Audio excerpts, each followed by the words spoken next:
Hey y'all, and welcome to Wagon Homestead. So in today's video, um, well, I got a seed order that I wanted to share with you guys, and I'm also going to be making red beet pickled duck eggs. It's my first time making them, but I like the red beet pickled eggs. I think they're really good, so this is going to be my attempt of making it. So yeah, let's jump into the video. Alrighty, so I have 8 eggs that I have hard boiled, and they are duck eggs. I did not buy them because I have my own ducks, for those of you who are new here and did not know. And so I have a 15-ounce can of sliced beets in beet juice.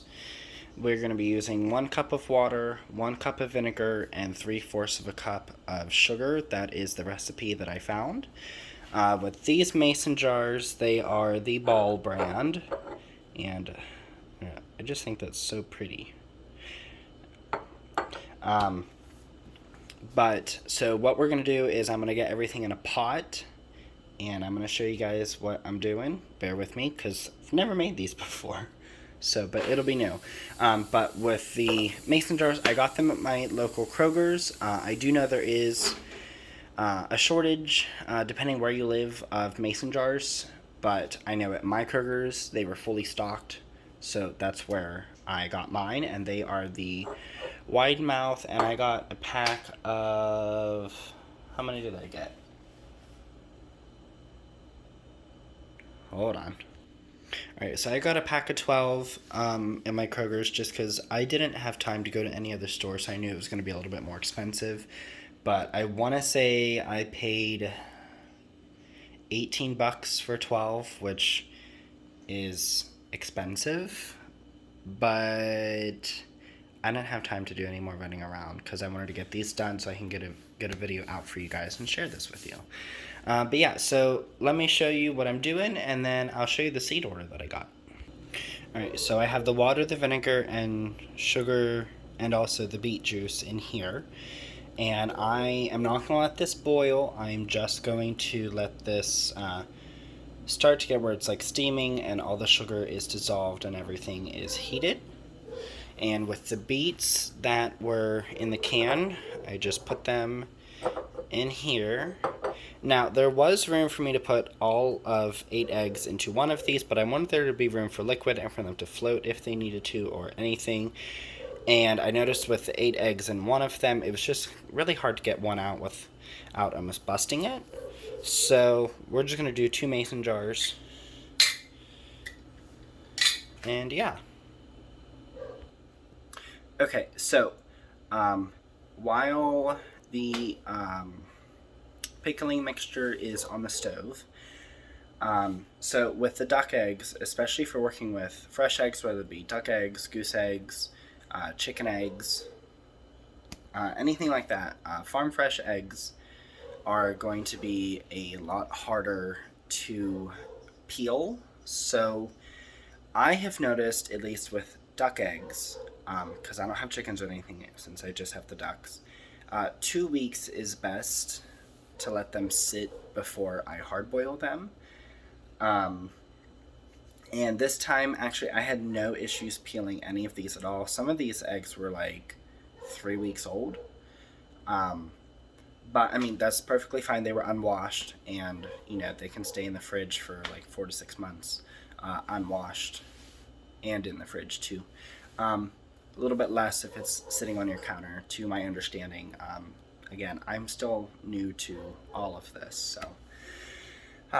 But while that is doing its thing, and everything's already in the mason jars, and the mason jars are already cleaned beforehand, please make sure you wash your mason jars. Even though I'm not putting these through a canner, like these are going to sit and chill in my fridge, always wash your stuff before you use it, because it comes from a store, you don't know who's touching it, you don't know what has touched it, if you're following. So, alright, so while that is chilling, I'm going to show you the seeds that I got, and it's all beans, just putting it out there. It's all beans, but I'm super, super stoked. So let's turn you around here. Alright, so we have the Tongues of Fire. This is a bush bean. We have the Kentucky Wonderpole, or it's also called the Old Homestead. This is a pole bean. We got whatever this is a free seed. I don't know what this is. But I'm going to look more into it. Unless one of you know, leave it in the comments down below. If not, I'll just look it up. It's all good. And then we have the purple TP beans, and I also believe these are a pole bean as well. Now, some of you may be asking, where am I putting this? Well, I have no idea. But we are going to find room because I want to make sure we have a lot of beans. Beans is one of the vegetables that we eat a lot of here at my house.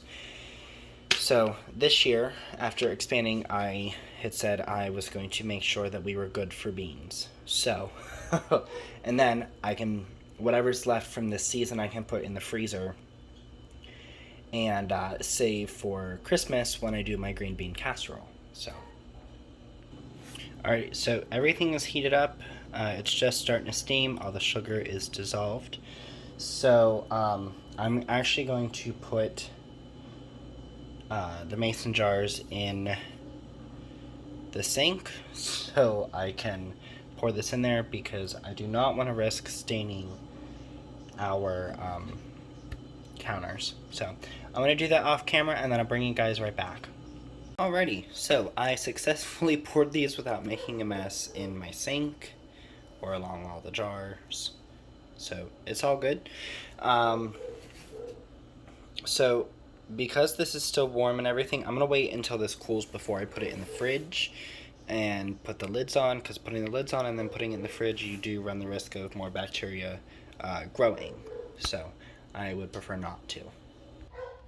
Alrighty, so now that that's done, I am super ecstatic about, I'm especially ecstatic about these beans, the Tongues of Fire, because they're different, and you're not going to see that in the supermarket.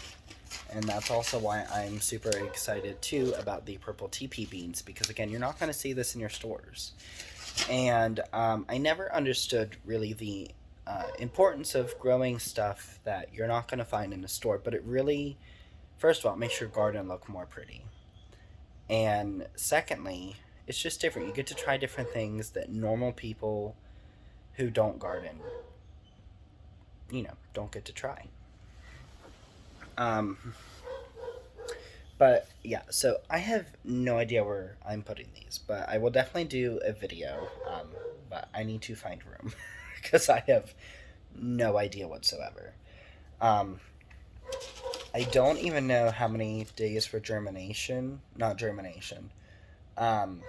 days to maturity. I have no idea.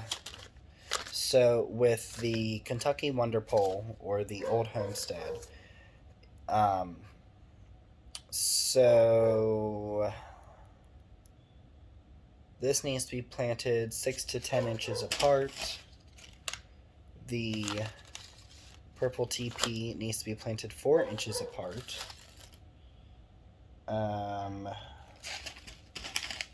And the Tongues of Fire needs to also be planted 4 inches apart.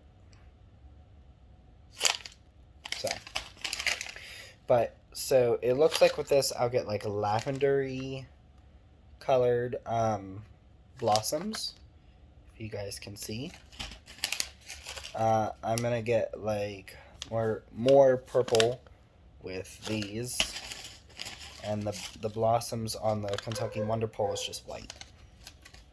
But I'm super happy. I'm excited that everything is growing so well and things are finally starting to look a little bit better, minus my tomatoes. I'm very worried about them. So I'm really, really hoping that I get some tomatoes this year from them because they're just... What am I doing? Okay, there we go. Okay, but I'm just really nervous about it, and I know it's still very early in the season. I know that, but it's like the tomatoes in the ground are looking way better than the ones that are the pots, and the pots have more fertilizer in them and like compost, because nothing in ground. I didn't put any of my compost in. I put some of the compost in the buckets, and then the rest of the compost went to the what is it? The horse trough. And what's funny too is I'm thinking about everything that I'm growing this year.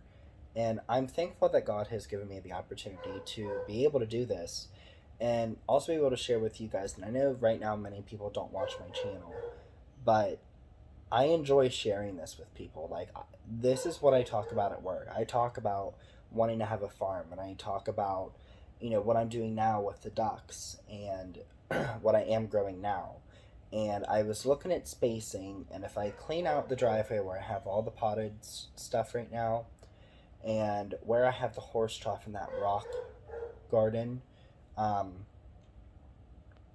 I'm thinking I can buy for next year another 7 horse troughs, which I'm sure is still going to be cheaper than building them with wood.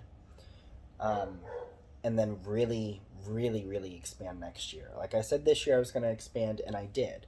I'm growing a lot more than what I did last year. And next year I'm going to grow even more. And then, with the end of this year into next year as well, I'm going to be getting so many eggs from my ducks, and that excites me, which means I can give more to my friends and family. As long as these turn out good, I can pickle more. Um, I'm just really excited, and you know, this year has just been a whirlpool of like emotions, and for one, for those of you who may not know, I mean, I do struggle with anxiety on a daily basis. And when I was at the salon, I have one client. We talk about everything you should never talk about: money, politics, religion. It's all talked about. And it's always a very good conversation. And when he had asked what was new, I told him, I'm, dealing with some anxiety. I'm having some issues right now, but, I want to work on it and get better and make myself stronger. And he was like, you don't have enough faith. And it kind of, I was just like, what? What do you mean I don't have enough faith? And he was like, you need to pick up your Bible and read it, and it will help you so much. And I haven't picked up my Bible in years. Now, I've always believed, I've always been a Christian, but I've never fully read my Bible. And so I challenged myself to read my Bible cover to cover. And right now I'm in Exodus. And, I, on my Bible app that I have, it'll come up with like a daily verse. And, there's things on there like little programs that you could take, and it's free. But for like self-love and anxiety and depression and PTSD and eating disorders and a lot of like mental health issues, there's things you can do on the app, and it really, it helps so much. And I have never felt better, and the fact that I'm growing in my faith is just a feeling that I just can't describe it to you guys, and it makes me so happy. And I know for some people it's a controversial topic, but I love talking about it. And,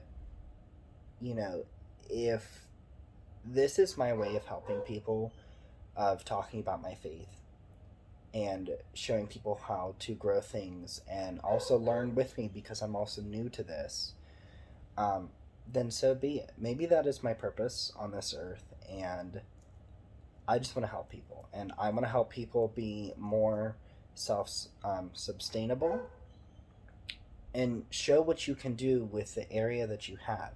Anything is possible. You may be limited on space.